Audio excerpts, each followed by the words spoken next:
The research ship New Horizon drifted slowly through space near the edge of known territory. Dr. Lisa Carter stood in the main lab looking at samples of strange blue plants they had found on the planet below. The plants were beautiful and might help feed people back on Earth.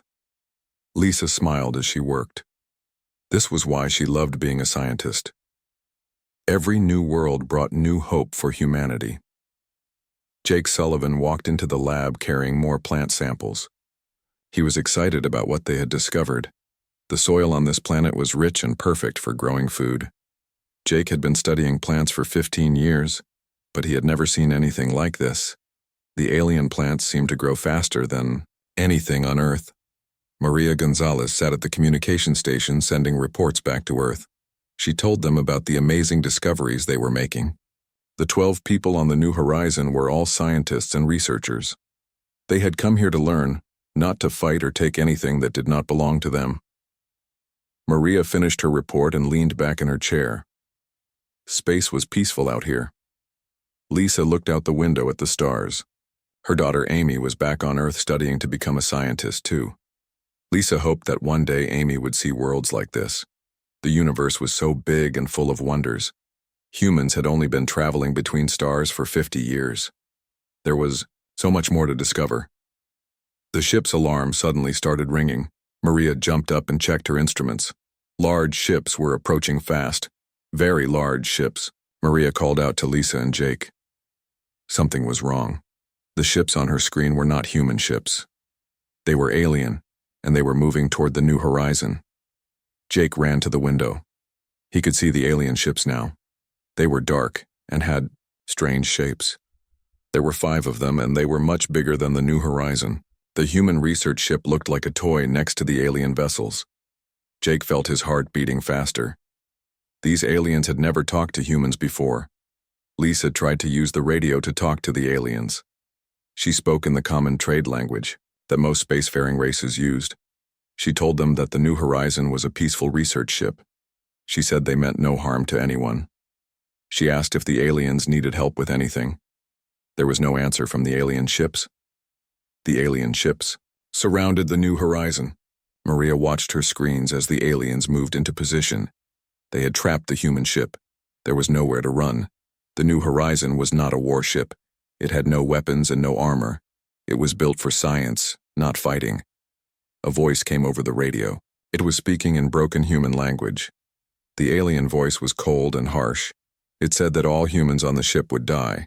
It said that humanity was weak and did not deserve to live among the stars. The voice said the aliens were called the Zelthani and they ruled this part of space. Lisa tried to talk to them again. She explained that humans only wanted to be friends with other races. She said they were just studying plants to help hungry people back home. She begged the Zelthani to let them go.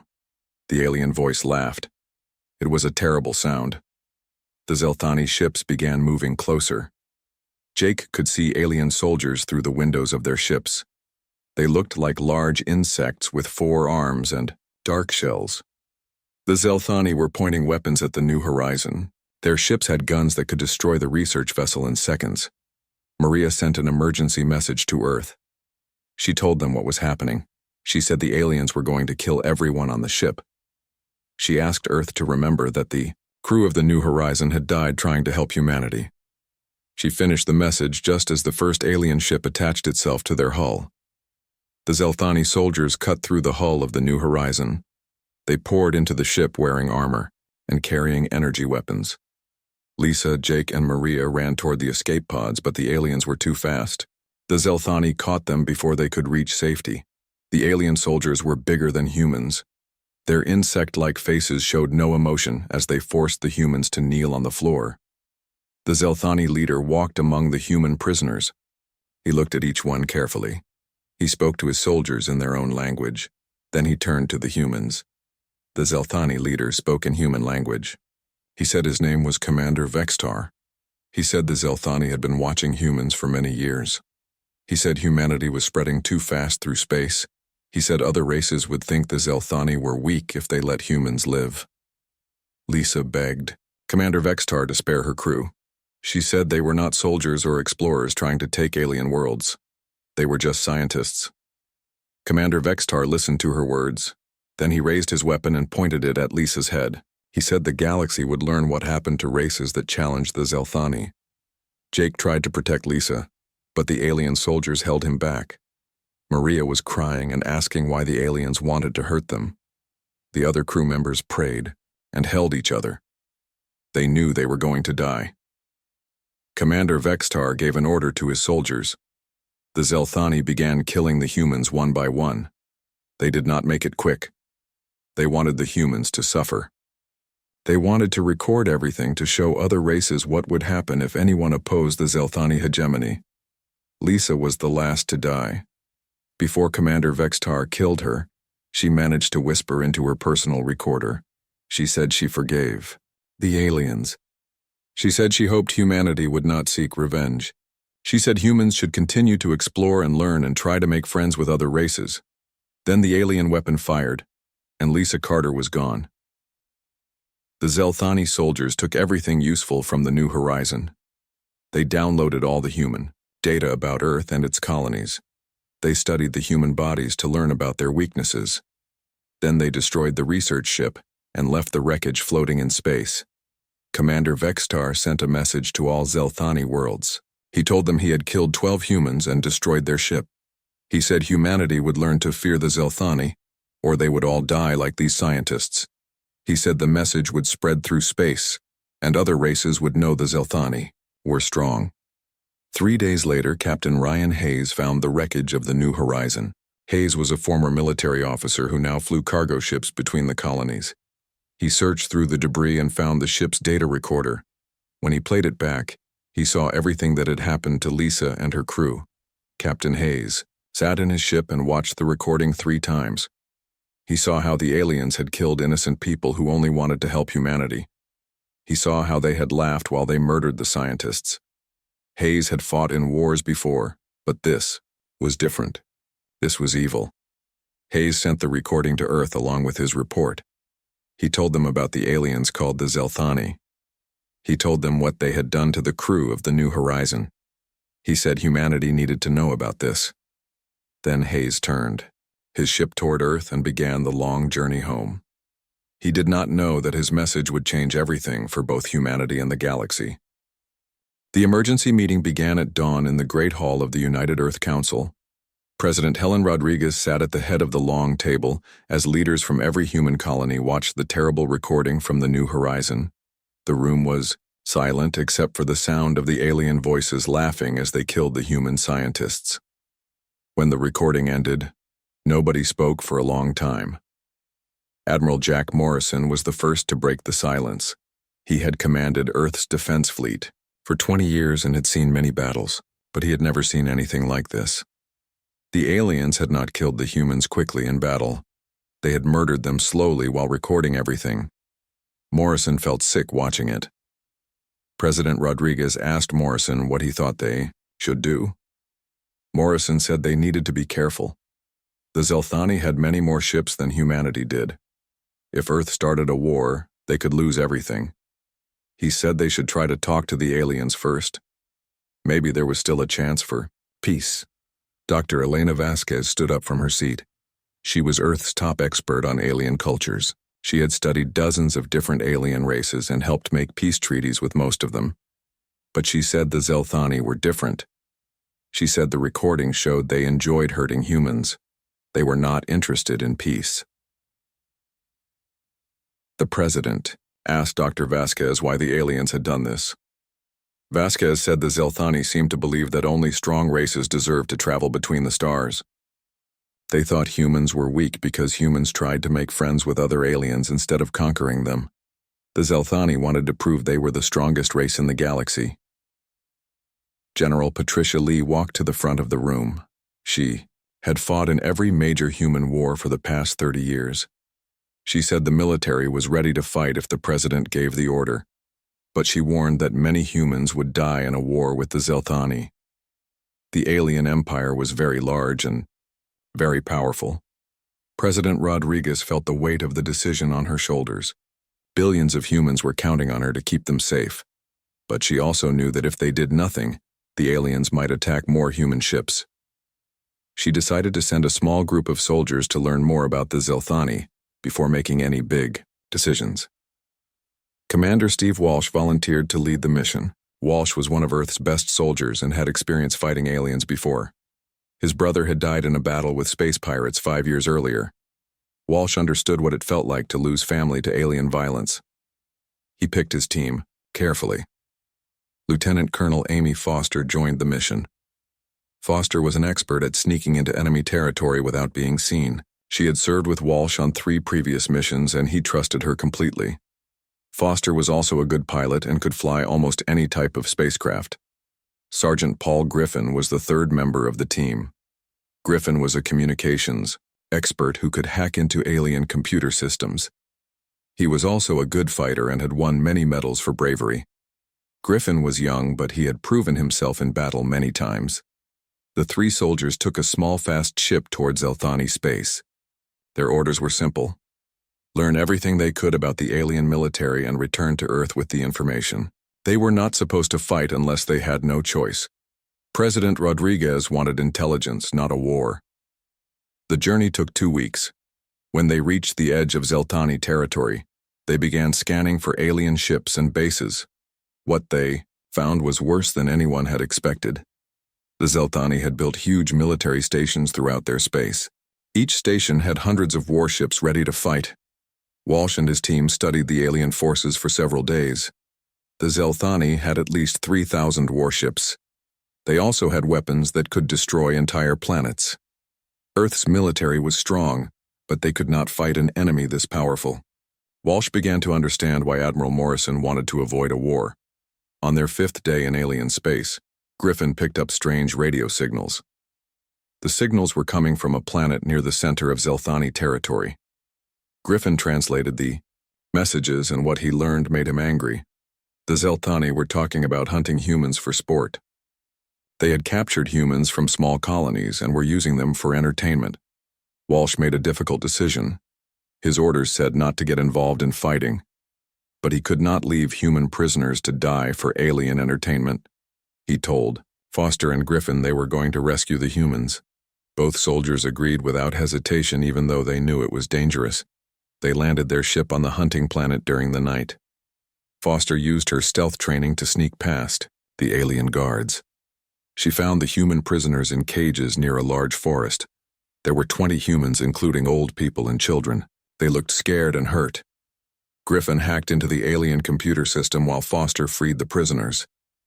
He learned terrible things about what the Zelthani had planned. The aliens were going to release the humans into the forest in the morning. Then rich Zelthani would hunt them like animals while other aliens watched and placed bets on who would die first. Among the prisoners was an old man named Bill Murphy. Murphy had been living on a small farming colony when the aliens attacked. The Zelthani had killed most of the colonists but kept 20 alive for their hunting game. Murphy told Walsh that the aliens had been planning this for months. There was also a young teacher named Kate Johnson. Kate had been visiting the colony to help teach the children when the attack happened.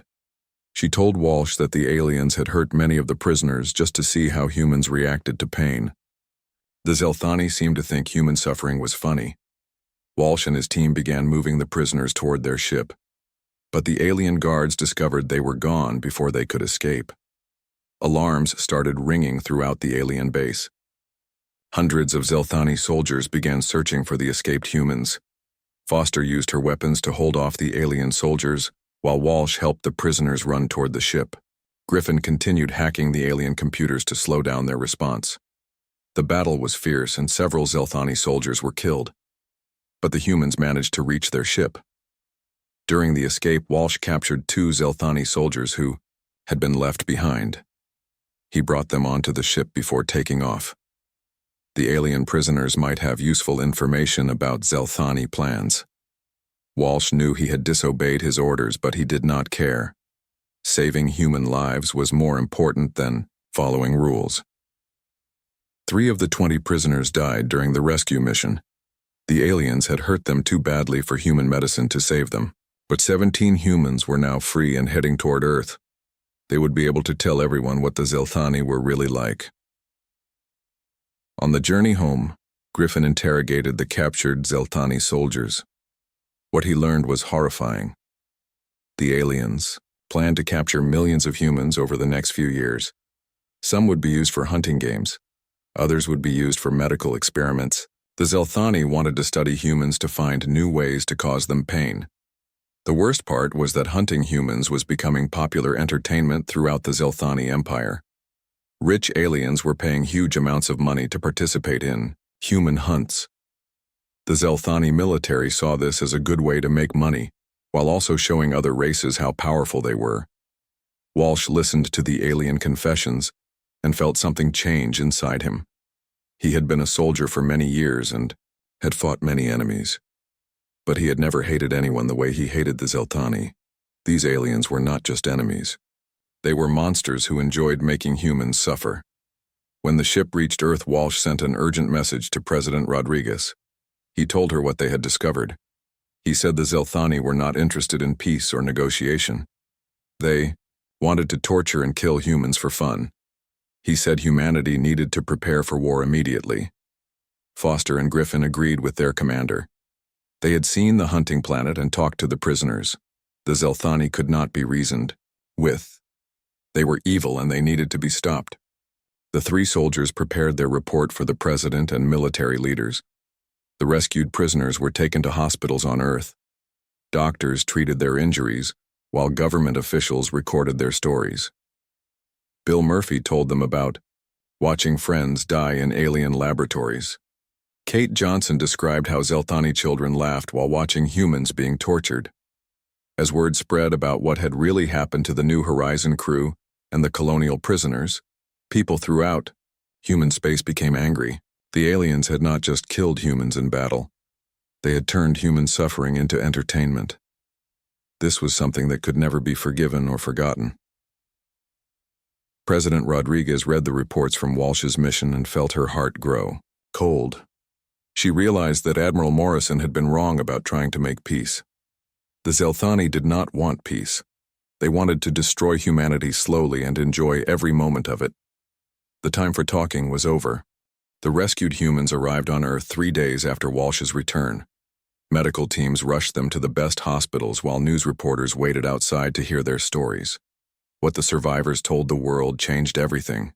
The images and recordings they brought back showed horrors that most humans had never imagined possible. Dr. Frank Carter was among the rescued prisoners. He was the husband of Dr. Lisa Carter, who had died on the New Horizon. Frank had been captured from a small research station where he was studying alien plant diseases. The Zelthani had kept him alive because they wanted to watch him suffer when they told him about his wife's death. Frank stood before the World Council and told them what the aliens had done to Lisa. He said the Zelthani had shown him recordings of her murder. They had forced him to watch while they killed her slowly. The aliens had laughed and asked Frank if he wanted to join his wife. Then they had decided to save him for their hunting games instead. Kelly Brooks was only 16 years old when the aliens captured her colony. She had been visiting her grandmother on a farming world when the Zelthani attacked. Kelly told the council how the aliens had made human prisoners fight each other for food. They had promised that winners would be set free, but they were lying. All the humans were meant to die for alien entertainment. Kelly described how Zelthani families brought their children to watch humans being tortured. The alien children would clap and cheer when humans screamed in pain. Kelly said the young aliens seemed to think human suffering was the funniest thing they had ever seen. Even alien babies would laugh when humans were hurt. President Rodriguez listened to every word the survivors spoke. She had been president for 8 years and had always tried to solve problems through talking and negotiation. But these stories were different. The Zelthani had not attacked humans because of politics or resources. They had attacked because they enjoyed causing pain and fear. The president called together her top advisors for an emergency meeting. Admiral Morrison still believed they should try diplomatic solutions.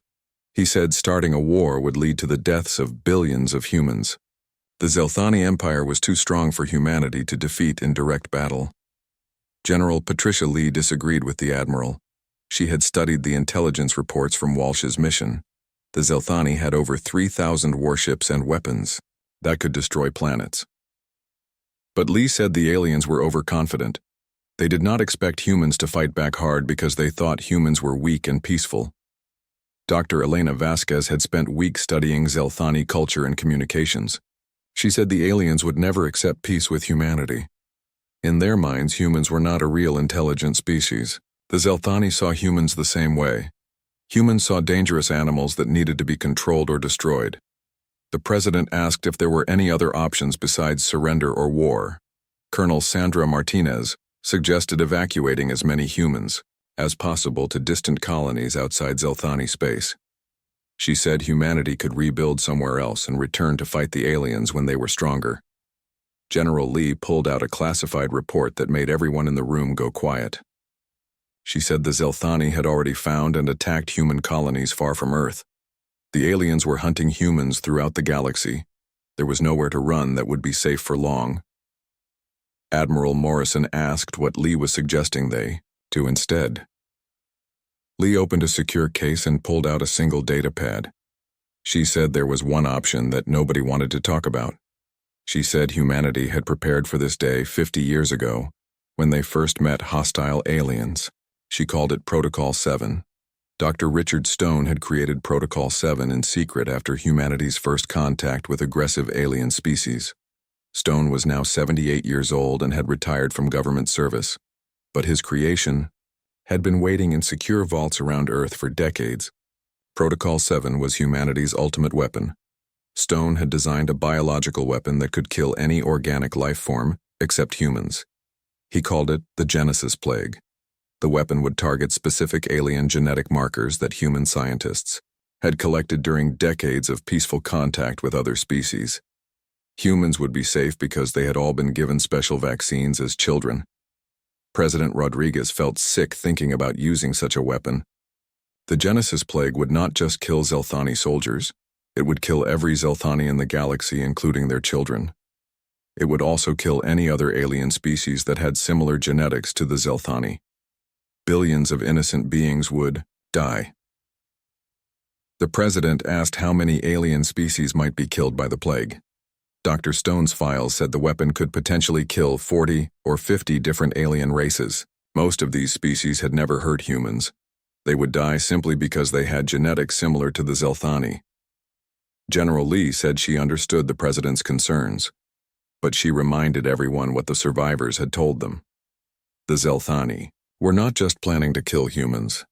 They wanted to torture humanity for entertainment over many years. They wanted to turn human suffering into a galactic industry. Frank Carter asked to speak to the president privately. When they were alone, he told her about the last message he had received from his wife Lisa before she died. Lisa had begged Frank to forgive the aliens and not seek revenge. She had wanted humanity to remain peaceful even after her death. But Frank said he no longer cared what Lisa had wanted. He had watched the recordings of her torture and death too many times. He said the Zelthani were not misunderstood or afraid. They were evil beings who enjoyed causing pain. Frank said Lisa had been wrong to ask for forgiveness. Some actions could never be forgiven. The president spent 3 sleepless nights thinking about the decision. She walked through the gardens outside her office and looked at the stars. Somewhere out there, the Zelthani were planning to capture more humans for their games. Somewhere out there, alien children were learning to laugh at human pain. On the 3rd night, a new message arrived from Zelthani space. Commander Vextar himself appeared on the screen. He spoke in perfect human language, and his words made everyone who heard them angry. He said the Zelthani hegemony demanded that Earth surrender 1 million humans as tribute. Vextar said if Earth refused to send the tribute, the Zelthani would destroy every human world. He said their fleet was already moving toward human space. He gave Earth 1 week to decide. Then he smiled and said he hoped humans would choose to resist so the Zelthani could enjoy hunting them all down. The president called an emergency session of the World Council. Representatives from every human colony watched as she played Vextar's message. When it finished, the council chamber was completely silent. Everyone understood that the choice was no longer about war or peace. The choice was about humanity's survival. A vote was taken immediately. The result was unanimous. Every representative voted to authorize Protocol 7. Even Admiral Morrison changed his mind after hearing Vexitar's demands. The aliens had made it clear that they would never leave humanity alone. President Rodriguez signed the authorization order with tears running down her face. She knew she was about to become responsible for the deaths of billions of innocent aliens. But she also knew that if she did nothing, billions of humans would die in Zelthani torture chambers. Dr. Stone came out of retirement to personally oversee the deployment of the Genesis Plague. He looked much older than his 78 years as he prepared his terrible creation. Stone told the president that he had hoped this day would never come. He had created the weapon to protect humanity, but he had never wanted to use it. Takadi. Old scientist worked for 2 days to prepare the plague for release. His hands shook as he handled the biological weapon that would change the galaxy forever. As he worked, he thought about Dr. Lisa Carter and her message of peace and forgiveness. Then he thought about what the aliens had done to her, and his hands grew steady. Stone finished his work and reported to the president that Protocol 7 was ready for deployment. The Genesis Plague could be released within hours using human merchant ships that traded throughout alien space. Once released, it would spread to every world in the Zelthani Empire within weeks. President Rodriguez stood in the command center surrounded by her military leaders. Outside the windows, she could see Earth cities full of people who had no idea what was about to happen. These people trusted her to keep them safe from the monsters who wanted to hunt them for sport. General Lee asked for final authorization to begin deployment. The president looked around the room at the faces of her advisors. Admiral Morrison nodded grimly. Colonel Martinez saluted. Dr. Stone waited quietly with his finger over the release button. President Rodriguez thought about Lisa Carter's final message, asking for peace and forgiveness. Then she thought about Kelly Brooks and the alien children laughing at human pain. She thought about Frank Carter watching his wife being tortured to death. She thought about the 1 million humans the aliens wanted for tribute. The president gave the order that would define humanity's future. She authorized the immediate deployment of Protocol 7 against the Zelthani hegemony and all their allies. Dr. Stone pressed the button, and the Genesis Plague was released into the galaxy. Captain Danny Roberts had been trading with aliens for 15 years. His cargo ship Peaceful Trader was known throughout the galaxy as a reliable source of human goods and technology. The aliens trusted him because he had always been honest in his dealings. They had no idea he was about to become their executioner. Roberts received his secret orders while docked at a Zelthani trading station. The message came through encrypted military channels disguised as a routine cargo manifest. Roberts read the orders 3 times to make sure he understood. He was to release the Genesis Plague into the Zelthani homeworld's atmosphere using his ship's environmental systems. The plague had been hidden inside regular trade goods months earlier. It looked like normal bacterial cultures used to make human food products. The Zelthani customs officials had inspected it many times and never suspected anything dangerous. They thought humans were too weak and peaceful to create biological weapons. Engineer Tony Martinez worked quietly in the cargo hold preparing the plague for release. Martinez had served in the human military for 10 years before becoming a civilian engineer. He understood exactly what he was doing and why it was necessary. The Zelthani had declared war on humanity. This was how humanity would answer. Martinez connected the plague containers to the ship's atmospheric processing systems. When Roberts gave the signal, the plague would be pumped into the station's air supply. From there, it would spread to every Zelthani on the homeworld within days. The aliens would never know what hit them until it was too late. Roberts walked through the trading station one last time before beginning the deployment. He saw Zelthani families shopping for goods and alien children playing in the corridors. Under normal circumstances, Roberts would have felt sorry for what was about to happen to them. But he remembered the recordings of human children being tortured for alien entertainment. A young Zelthani approached Roberts and asked if he had any human music recordings to trade. The alien said his daughter loved human songs and wanted to learn more about human culture. Roberts gave the young alien a collection of children's songs for free. He did not tell the alien that his daughter would be dead within a week. Roberts returned to his ship and gave Martinez the signal to begin deployment.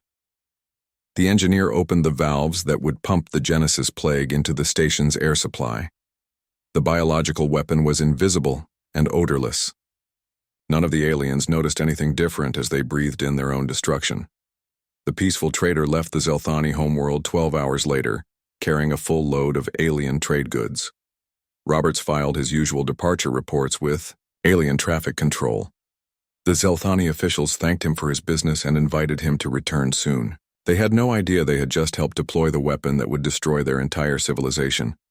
Similar scenes played out across the galaxy as dozens of human merchants released the Genesis plague on alien worlds. Captain Linda Shaw delivered it to the Zelthani military headquarters. Captain Robert Kim spread it through the largest Zelthani colony. Captain Susan Davis released it on the alien industrial worlds that built their warships. The plague worked exactly as Dr. Stone had designed it. Within hours of infection, alien immune systems began attacking their own bodies. The Zelthani started dying so quickly that their hospitals could not handle all the casualties. Alien doctors had never seen anything like this disease before. Commander Vextar was in his command center planning the attack on Earth when the first reports reached him. His medical staff told him that thousands of Zelthani were falling ill across the homeworld. The symptoms were unlike any known disease. Victims died within hours of becoming sick. At first, Vextar thought it might be some kind of natural plague. He ordered his scientists to find a cure as quickly as possible. But as the hours passed, the reports grew worse. The disease was spreading to every world in the Zelthani Empire. Millions of aliens were dying and nobody knew how to stop it. By the second day, Vextar realized this was no natural disease. The plague was targeting specific Zelthani genetic markers. Only a species with advanced biological warfare capabilities could create such a weapon. Vextar finally understood that humans were not as weak and peaceful as the Zelthani had believed. Commander Steve Walsh led the first human military expedition into Zelthani space to observe the results of the plague. Deployment. Walsh commanded a small fleet of fast ships designed for reconnaissance. His orders were to document the effectiveness of Protocol 7 and report back to Earth. What Walsh found exceeded even the darkest expectations. The mighty Zelthani homeworld was completely silent. No ships moved between the planets. No radio signals came from the surface. The world that had once been home to 12 billion aliens was now a tomb floating in space. Lieutenant Colonel Amy Foster led a landing party to the surface of the homeworld. Her team wore full environmental suits even though the plague could not harm humans. Foster had fought in many battles, but she had never seen destruction on this scale. Entire cities stood empty with alien bodies lying in the streets. Sergeant Paul Griffin used his technical skills to access Zelthani computer systems and learn what had happened during the final days. The alien records showed complete panic as the plague spread faster than anyone had thought possible. The Zelthani government had collapsed within 48 hours, as all their leaders died. Foster's team explored the Zelthani capital city. The alien architecture was beautiful and complex, but nothing moved among the towering spires. The team found the body of Emperor Zalthek in his throne room. The alien ruler who had ordered humanity's extermination had died alone and afraid. Griffin recovered the Emperor's final message from the palace computers. Zalthek had recorded himself begging the humans to stop the plague. He offered complete surrender and promised the Zelthani would never hurt humans again. He pleaded for mercy for his people and especially for the alien children who had done nothing wrong. The Emperor's message was broadcast throughout Zelthani space, but it was too late. The plague had already spread to every world in the Empire. Even if humans had wanted to stop it, they no longer could. Dr. Stone had designed the weapon to be thorough and unstoppable once deployed. Walsh received reports from his other ships as they explored dead Zelthani worlds. Every planet was the same. Complete silence where there had once been bustling alien civilizations. The Zelthani hegemony that had ruled 47 star systems had been wiped out in less than a week. But the plague did not stop with the Zelthani. It spread to their trading partners and allied species. The Korthani Trade Federation began dying 3 days after the Zelthani homeworld fell silent. The Vexlon Military Republic followed 2 days later. Any species with genetics similar to the Zelthani was doomed. Dr. Rachel Morris led a scientific expedition to study the plague's effects on different alien species. Morris was a xenobiologist who had spent her career studying alien life forms. She had never imagined she would be documenting their extinction. Her reports made for grim reading back on Earth. The Genesis plague killed its victims by turning their own immune systems against them. Alien bodies began attacking their own organs and tissues. The process was fast, but not painless. Morris found evidence that the aliens had suffered greatly before dying. She wondered if Dr. Stone had designed it that way on purpose. Some alien species tried to evacuate their populations to distant worlds outside the plague zone, but the weapon spread faster than their ships could travel. Refugee fleets were found drifting in space with all crew members dead. The aliens had carried their own destruction with them as they fled. Within 2 weeks, the plague had reached every corner of the galaxy where the Zelthani had trade relationships. 47 different alien civilizations died during those terrible weeks. Billions of beings perished because their leaders had either supported or ignored the Zelthani campaign against humanity. The few surviving alien species sent desperate messages to Earth begging for an antidote. They offered complete submission to human rule if only humans would save them from the spreading death. They promised to serve humanity faithfully for the rest of time if the plague could be stopped.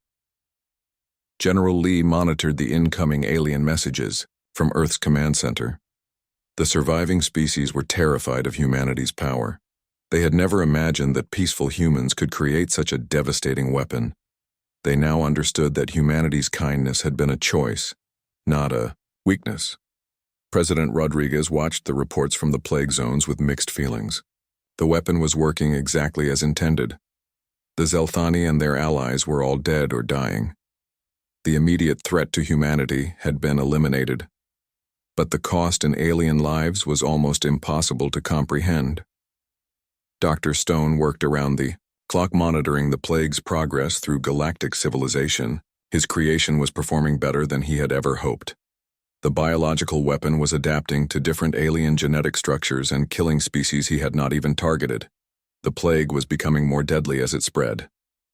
Admiral Morrison asked if there was any way to stop the plague from spreading further.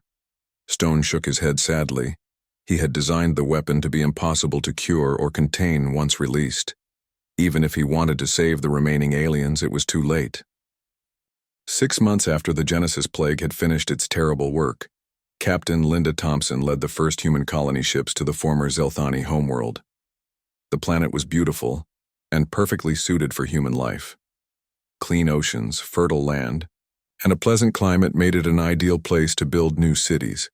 The only problem was the billions of alien bodies that covered the surface. Thompson walked through the abandoned Zelthani capital, wearing a simple breathing mask. The plague had left the alien architecture untouched. Beautiful towers reached toward the sky and elegant bridges spanned crystal rivers. But no living thing moved through the empty streets except small animals that had survived the biological weapon. Human colonists worked to clear away the alien bodies and prepare the cities for human habitation. The task was enormous and depressing. Each body represented a life that had been ended by humanity's anger. Many of the corpses were alien children who had never hurt anyone. The colonists did their work in grim silence.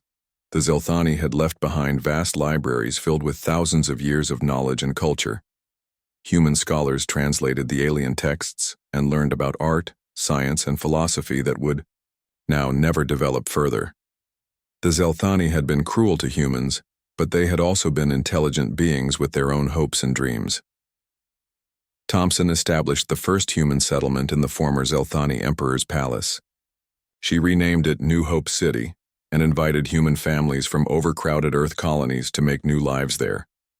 The response was overwhelming. Millions of humans wanted to live on the worlds that had once belonged to their tormentors. Back on Earth, Dr. Richard Stone faced a war crimes tribunal led by Justice Samuel Clark. The trial was broadcast throughout human space so everyone could see how their leaders dealt with the moral questions raised by Protocol 7. Stone sat quietly in the defendant's chair, looking much older than his 78 years.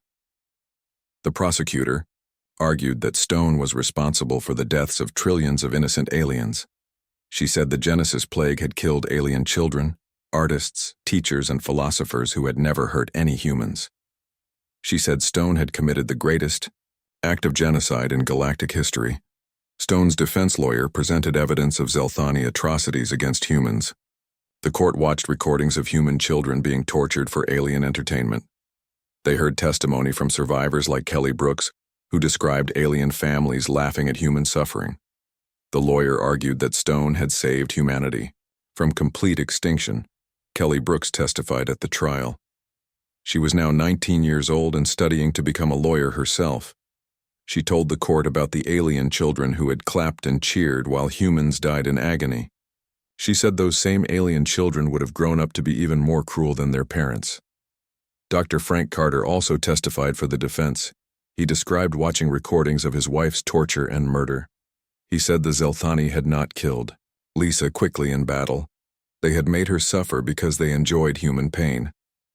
Frank told the court that some actions could never be forgiven no matter how much time passed. The prosecution called Dr. Nancy White as an expert witness. White was a philosopher who studied questions of right and wrong. She argued that genocide was always evil no matter what the victims had done.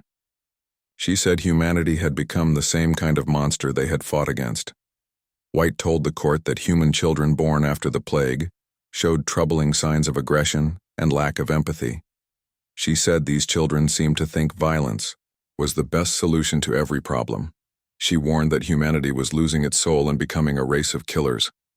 Dr. Gregory Adams supported White's testimony with psychological evidence. Adams had studied thousands of human children and found disturbing patterns in their behavior. The post-plague generation showed little concern for the suffering of others. They seemed to think might made right and the strong should rule the weak. Justice Clark listened to weeks of testimony before making his decision. He said the court had heard evidence of terrible crimes committed by both aliens and humans. He said the Zelthani had clearly intended to destroy humanity through torture and terror. But he also said the human response had gone far beyond what was necessary for self-defense. The justice found Dr. Stone guilty of genocide, but sentenced him only to house arrest for the rest of his life. Clark said Stone had acted to save humanity from extinction, but had used methods that killed billions of innocent beings. The sentence was meant to acknowledge both the necessity of Stone's actions and their terrible moral cost. President Rodriguez faced her own judgment from the human voters. Elections were held 1 year after the plague deployment, and Rodriguez ran for a second term. Her opponent was Senator Mark Williams, who argued that the genocide had been unnecessary and immoral. The campaign was bitter and divided human space. Rodriguez defended her decision to authorize Protocol 7. She reminded voters about the Zelthani demands for 1 million human slaves. She showed recordings of aliens hunting humans for sport. She asked voters what they would have done if their children were being tortured for alien entertainment. Williams argued that humanity could have found another solution. He said they could have evacuated to distant colonies or built better defenses instead of committing genocide. He said the plague had made humanity feared throughout the galaxy, but it had also made them hated and alone. The election was close, but Rodriguez won a second term. Human voters decided that protecting humanity had been more important than protecting alien lives. But the victory felt hollow to many people who still had nightmares about the billions of deaths they had caused. Ambassador Carlos Ruiz spent his time negotiating with the 12 alien species that had survived the plague. These aliens were terrified of humanity and willing to agree to any terms humans demanded. They offered to serve as subjects rather than equals if only humans would promise not to kill them too. The surviving aliens sent tribute ships filled with rare metals and advanced technology. They shared their most closely guarded scientific secrets with human researchers. They begged to be allowed to continue existing in whatever form humans preferred. Their fear of humanity was complete and absolute. Ruiz felt uncomfortable with the aliens' desperate submission. He had spent his career trying to build peaceful relationships between different species. Now the remaining aliens were too frightened to be true partners or friends. They saw humans as gods of death who might destroy them at any moment. Young Commander Janet Price represented the new generation of humans who had grown up during and after the plague years. Price and her peers had different attitudes about alien life than older humans did. They saw the galaxy as humanity's rightful inheritance and other species as potential threats to be watched carefully. Price argued that humanity should colonize every habitable world in the galaxy whether aliens lived there or not. She said the plague had proven that humans were the strongest species and strength gave them the right to rule. She said humanity should never again allow aliens to become powerful enough to threaten them. Older leaders like Admiral Morrison worried about Price's generation. These young humans had learned that violence solved problems quickly and completely. They had no memory of peaceful coexistence with other species. They saw aliens as either servants or enemies with no middle ground. The memorial to the New Horizon victims was completed 2 years after the plague. Dr. Frank Carter attended the dedication ceremony along with thousands of other humans who had lost loved ones to alien violence. The memorial was beautiful, but it felt strange to honor 12 human deaths while ignoring trillions of alien deaths. Frank placed a wreath at his wife's monument and read the inscription that had been carved in stone. The words said that Lisa Carter and her crew had died trying to build bridges between species. They had wanted to help humanity make friends with aliens.